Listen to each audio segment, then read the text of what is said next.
అందరికీ hi. So ఇవాళ reading ఏంటంటే మీరు ఫినాన్షియల్గా ఎప్పుడు ఇండిపెండెంట్ అవుతారు అనేది ఇవాళ రీడింగ్ అనమాట. సో ఈ రీడింగ్ టైమ్లెస్ రీడింగ్ అండి. సో ఇది ఎప్పుడు మీ ముందుకు వస్తే అప్పుడు మీరు చూడొచ్చు అని అర్థం. అండ్ ఇది మీకు రెజనేట్ అవుతుంది అని అంటే మీకు అని అర్థం. ఒకవేళ మీకు కనెక్ట్ అవ్వకపోతే మీది కాదని అర్థం. బికాజ్ ఇది జనరల్ రీడింగ్ కాబట్టి అందరికీ రెజనేట్ అవ్వాలని ఏం లేదు.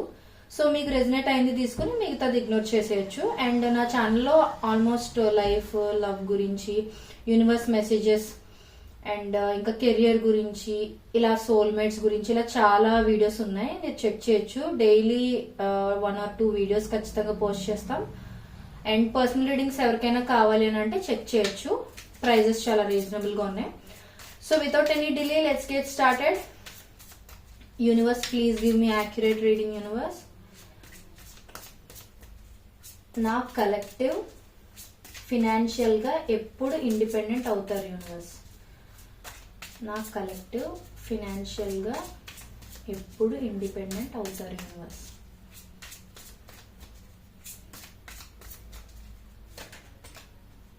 నా కలెక్టివ్ ఎప్పుడు ఫినాన్షియల్ గా ఇండిపెండెంట్ అవుతారు? యూనివర్స్,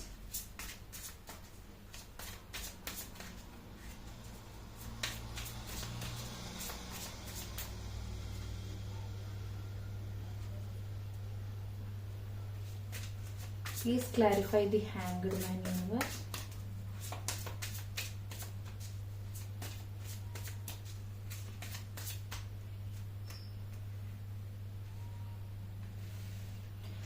సో ప్రెసెంట్ మీ ఫినాన్షియల్ కండిషన్ ఎలా ఉందనేది కూడా చూద్దాం.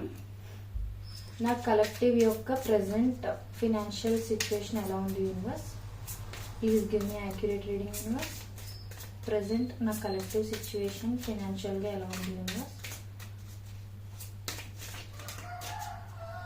ప్రెసెంట్ నా కలెక్టివ్ సిచ్యువేషన్ ఫినాన్షియల్ గా ఎలా ఉంది? యూనివర్స్,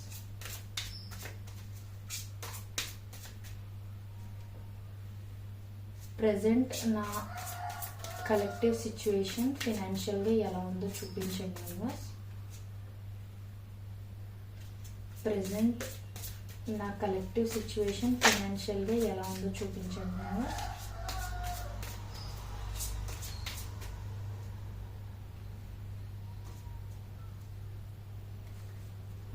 ఓకే, సో ఇక్కడ ఏంటి అంటే ఫస్ట్ వచ్చేసి ఏంటంటే మేబీ మీరు రీసెంట్గా ఎడ్యుకేషన్ ఫినిష్ చేసిన వాళ్ళు, లేదు అని అంటే రీసెంట్గా ఏదైనా జాబ్ రిజైన్ చేసి కొత్త జాబ్ కోసం వెయిట్ చేస్తున్న కైండ్ ఆఫ్ పర్సన్ అయి ఉండొచ్చు. ప్రెసెంట్ మీ ఫినాన్షియల్ సిచ్యువేషన్ ఎలా ఉంది అని అంటే ఎయిదర్ స్టూడెంట్స్ దైనా, ఫ్రెషర్స్ దైనా, లేదు అని అంటే జాబ్ చేస్తూ ఆ జాబ్ లో సాటిస్ఫాక్షన్ లేకుండా మంచి జాబ్ కోసం వెయిట్ చేస్తూ ఉన్న కైండ్ ఆఫ్ పీపుల్ అయినా, ఎవరికి కనెక్ట్ అయితే వాళ్ళు తీసుకోవచ్చు. సో ఫస్ట్ మీరు ఏంటంటే మిస్ అయిన ఆపర్చునిటీస్ గురించి కానీ, లేదనంటే మీరు వదిలేసుకున్న జాబ్స్ గురించి కానీ, లేదనంటే ఫర్ ఎగ్జాంపుల్ మీరు స్పెషలైజేషన్స్ అవి తీసుకుంటూ ఉంటారు కదా ఫైనల్ ఇయర్ లోని. సో ఆ స్పెషలైజేషన్ లోని ఒకటి తీసుకుంటే బాగుండు అని మీకు అనిపించి మీరు ఇంకొకటి తీసుకుని ఇప్పుడు రిగ్రెట్ అవ్వడం అనమాట. అప్పుడు నేను అది తీసుకుని ఉంటే బాగుండు, ఇప్పుడు ఆపర్చునిటీస్ ఉన్నాయేమో అని అనుకోవడం. ఇప్పుడు ఎందుకు నేను అంటే ఇప్పుడు మీరు రిగ్రెట్ అవుతున్నారు. ఆ సిచ్యువేషన్ ఎందుకు అలా చేశాను, ఎందుకు నేను ఆ ఆపర్చునిటీని మిస్ చేసుకున్నాను, ఇప్పుడు నేను ఎంత ట్రై చేసినా రావట్లేదు, ఇప్పుడు నేను జాబ్ కోసం అది చాలా హార్డ్ వర్క్ చేయాల్సి వస్తుంది అన్నట్టుగా మీరు ఏంటంటే మిస్ అయిన సమ్ ఆపర్చునిటీ కోసం రిగ్రెట్ అవుతూ ఉండడం అనమాట. లేదు అని అంటే మీరు ఏవైనా జాబ్స్ కి అప్లై చేయండి అని మీ పెద్దవాళ్ళు కానీ ఎవరైనా ఏమైనా చెప్పినప్పుడు మీరు విని ఉండకపోవచ్చు. సో ఇప్పుడు ఆ సిచ్యువేషన్ ని మీరు రిగ్రెట్ అవుతున్నారు అనమాట. అప్పుడు వాళ్ళు చెప్పినప్పుడు నేను ఆ జాబ్ తీసుకుని ఉంటే బాగుండు, లేకపోతే ఆ జాబ్ కి అప్లై చేసి ఉంటే బాగుండు, ఏదో ఒక ఆపర్చునిటీ వచ్చుండును, బట్ అనవసరంగా అది మిస్ అయిపోయాను నేను అన్నట్టుగా ఏంటంటే సమ్ లాస్ గురించి మీరు ఇప్పుడు రిగ్రెట్ అవుతున్నారు అనమాట. ఫినాన్షియల్ లాస్ కూడా అయి ఉండొచ్చు. మీరు ఎక్కడైనా ఏమైనా కోర్స్ నేర్చుకోవడం కానీ, లేదు అని అంటే ఏదైనా కొన్ని జాబ్స్ చూడండి డబ్బులు పే చేస్తే జాబ్ ఇస్తామని కొంతమంది చెప్తూ ఉంటారు కదా. మోస్ట్లీ అదంతా ఫేక్ అయి ఉండొచ్చు, but I'm just trying to tell you the situation.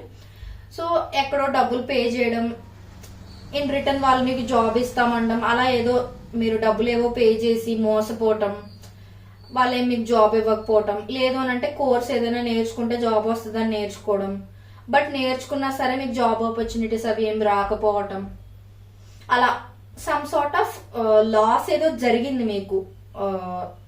మీరు ఇన్వెస్ట్ చేసిన మీ ఎఫర్ట్స్ కానీ మనీకి కానీ లాస్ ఏదో జరిగింది, దానికి మీరు రిగ్రెట్ అవుతున్నారు అనమాట. నేను ఎందుకు అలా చేశాను, why did I take that step, ఆ డెసిషన్ ఎందుకు తీసుకున్నాను, దానివల్ల నేను ఇప్పుడు బాధపడాల్సి వస్తుంది అని చెప్పి మీలో మీరు ఆ రిగ్రెట్, గిల్ట్, మిస్డ్ ఆపర్చునిటీ కోసం బాధపడడం అలా అనమాట. లేదు అని అంటే మీలో కొంతమందికి కనెక్ట్ అవ్వచ్చు. నెక్స్ట్ పాయింట్ ఏంటంటే, మీకు ఏదో జాబ్ వస్తే చిన్నది కదా అని అంటే మేబీ ఒక తక్కువ శాలరీ ఉన్న జాబ్ ఏదైనా వచ్చి ఉండొచ్చు.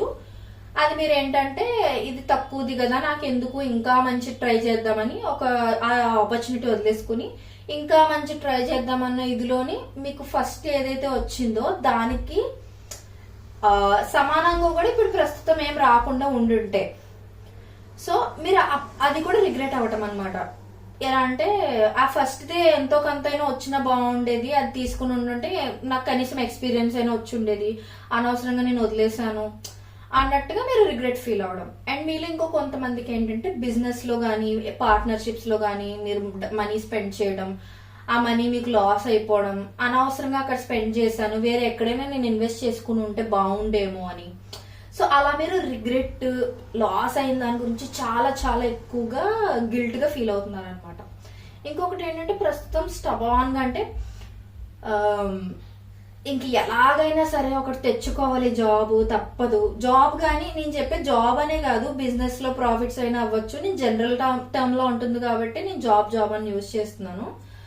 బట్ ఏంటంటే ఇక్కడ మీరు బిజినెస్ అయితే బిజినెస్ ఎలా అయితే అలా మీరు తీసుకోవచ్చు, వర్డ్స్ మార్చుకోవచ్చు మీరు. సో ఏంటంటే ఎలాగైనా సరే భీష్మించుకుని కూర్చున్నారనమాట, ఖచ్చితంగా నేను ఏదో ఒకటి సాధించేయాలి, ఈ టైం నాకు చాలా ఇంపార్టెంట్ టైం అని, మళ్ళీ నాకు అవకాశాలు రాకపోవచ్చు, ముందుకి ఏమవుద్దో తెలీదు అని, ఫ్యామిలీకి సపోర్ట్ గా ఉండాలని, మీకు మీరు ఏంటంటే you have lot of ideas కానీ ఇలా చేయాలి అలా చేయాలి, ఫ్యూచర్లో ఇంత ఎదగాలి అలా ఉండాలి, అలా మీకు బోల్డ్ అని థాట్స్ ఉన్నాయి. కానీ ఏంటంటే మీకు స్కిల్స్ ఉన్నా మీరు అన్ని చేయగలరు, కానీ ఏంటంటే you're not at the right place అనమాట. Maybe people are not recognising your skills. దానికి మీరు ఏంటంటే ఎలాగైనా సరే విశ్వ ప్రయత్నం చేయాల్సిందే అన్నట్టుగా గట్టి పట్టుపట్టి వెయిట్ చేస్తున్నారు అనమాట. ఇంకొకటి ఏంటంటే మీలో కొంతమందికి ఫియర్ కూడా ఉండిండొచ్చు, అంటే మీతో పాటు చదివిన వాళ్ళు కానీ, మీ బ్యాచ్ మేట్స్ కానీ, మీ ఫ్రెండ్స్ కానీ, మీ చైల్డ్హుడ్ ఫ్రెండ్స్ కానీ ఎవరైనా అయి ఉండొచ్చు. వాళ్ళందరూ సెటిల్ అయిపోతూ ఉన్నారే, నేను ఇంకా ఏం సెటిల్ అవ్వలేదు, నాకు ఏం అర్థం కావట్లేదు, అనవసరంగానే అంటే మీరు వాళ్ళకన్నా మంచిగా ర్యాంకులు అవి తెచ్చుకున్న వాళ్ళు కానీ, మార్క్స్ అవి తెచ్చుకున్న వాళ్ళు కానీ, మీకు వాళ్ళకన్నా ఎక్కువ స్కిల్స్ ఉన్నా కూడా మీరు వాళ్ళకన్నా తక్కువ పొజిషన్ లో ఉన్నారేమో ఇప్పుడు అనే డైలమాలో పడిపోతున్నారు అనమాట. అంటే నాకన్నా ఏం ఎక్స్ట్రా స్కిల్స్ కానీ మంచి పర్సంటేజ్లు కానీ ఏం రాకపోయినా వాళ్ళు బాగానే సంపాదించుకుంటున్నారు, బాగానే లైఫ్ సెటిల్ చేసుకున్నారు, నా సిచ్యువేషన్ ఏంటి ఇలా అయిపోయింది, నేను ఎందుకు ఇలా ఉండిపోయాను, నేను ఏదో చేసేయాలి అర్జెంట్ గా.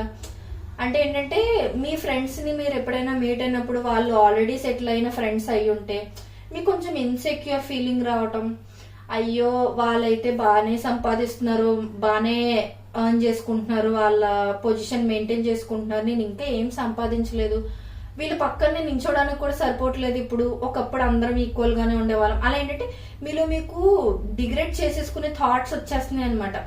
నాట్ దట్ మీకు స్కిల్స్ లేవని కాదు, బట్ అవతల వాళ్ళు ఎదుగుతూ మీరు ఇంకా ఎదగకపోవటం వల్ల మీకు అలాంటి థాట్స్ వచ్చేస్తూ ఉంటున్నాయి అనమాట. సో ఇంకొకటి ఏంటంటే మిస్డ్ ఆపర్చునిటీస్ గురించి మీరు ఆలోచించకుండా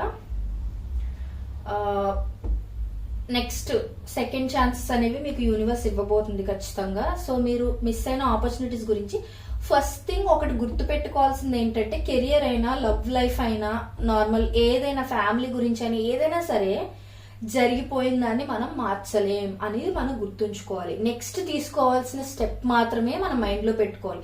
మార్చలేని దాని గురించి మీరు ఎంత ఆలోచించినా దెర్ ఇస్ నో యూజ్. దాని బదులు ఆ ఆలోచించే టైం అండ్ ఎఫర్ట్స్ ని ఫ్యూచర్ లో ఏం చేయాలి అనే దాని గురించి పెడితే మంచిదని నేను ఒక సజెషన్ అయితే ఇక్కడ ఇస్తున్నాను.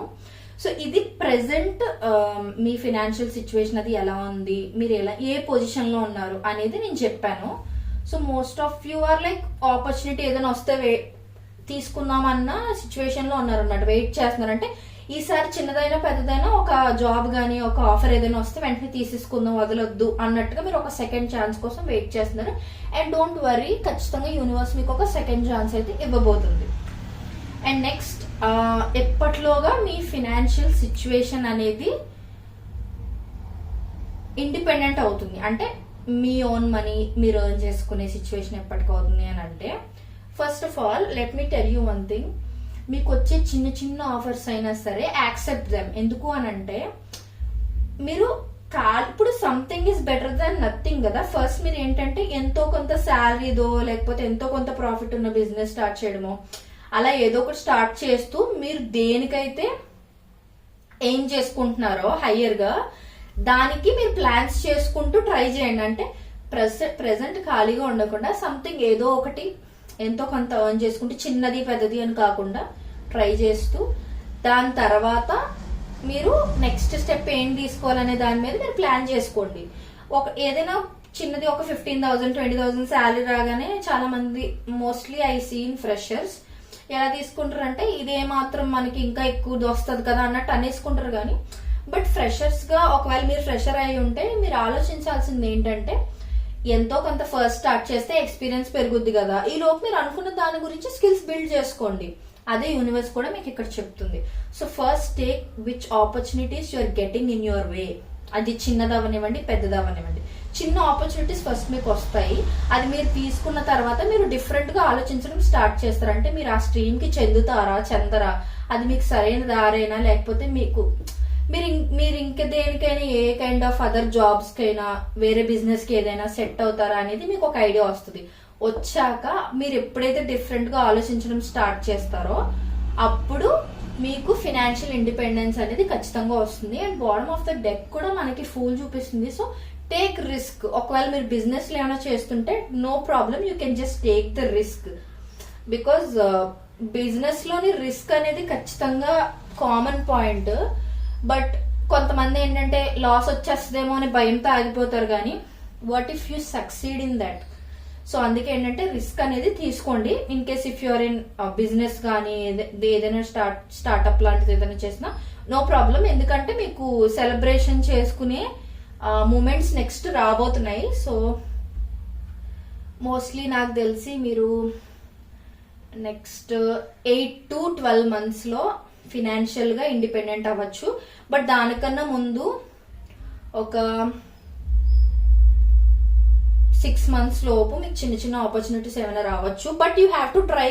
గాలిలో దీపం పెట్టి దేవుడా ఇదే భారం అంటే కుదరదు కదా. సో మీరు ట్రై చేస్తూ ఉండాలి. సో 6 months లోపు మీకు చిన్న చిన్న ఆపర్చునిటీస్ వస్తుంటే అలా తీసుకోండి.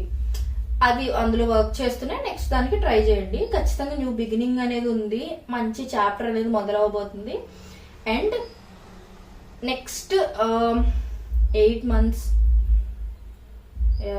months టు ఒక 1 year, 8 to 10 months టు ఒక 1 year, 1 year గుర్తుంచుకోండి. ఆ 1 year లోపు మీకు ఖచ్చితంగా మీరు ఫినాన్షియల్ గా ఇండిపెండెంట్ అయ్యే ఛాన్సెస్ ఉన్నాయి. Only if you take the small opportunities which come your way. మీకు చిన్న చిన్న ఆపర్చునిటీస్ ఏవైతే వస్తాయో అవి మీరు తీసుకుంటేనే 1 year లోపు మీరు అనుకున్నట్టుగా ఇండిపెండెంట్ గా ఫినాన్షియల్ గా ఉండగలరు అనేది నేను ఇక్కడ చూస్తున్నాను. సో ఈ వీడియో మీకు నచ్చినట్లయితే like, share and subscribe to my channel. And next ఎలాంటి వీడియోస్ కావాలి అనేది కూడా కామెంట్ సెక్షన్ లో నాకు తెలియజేయండి. సో ఇది ఇవాల్టి రీడింగ్. ఎవరికైనా రెజనేట్ అయ్యి ఉంటే please let me know in the comment section. Thank you so much.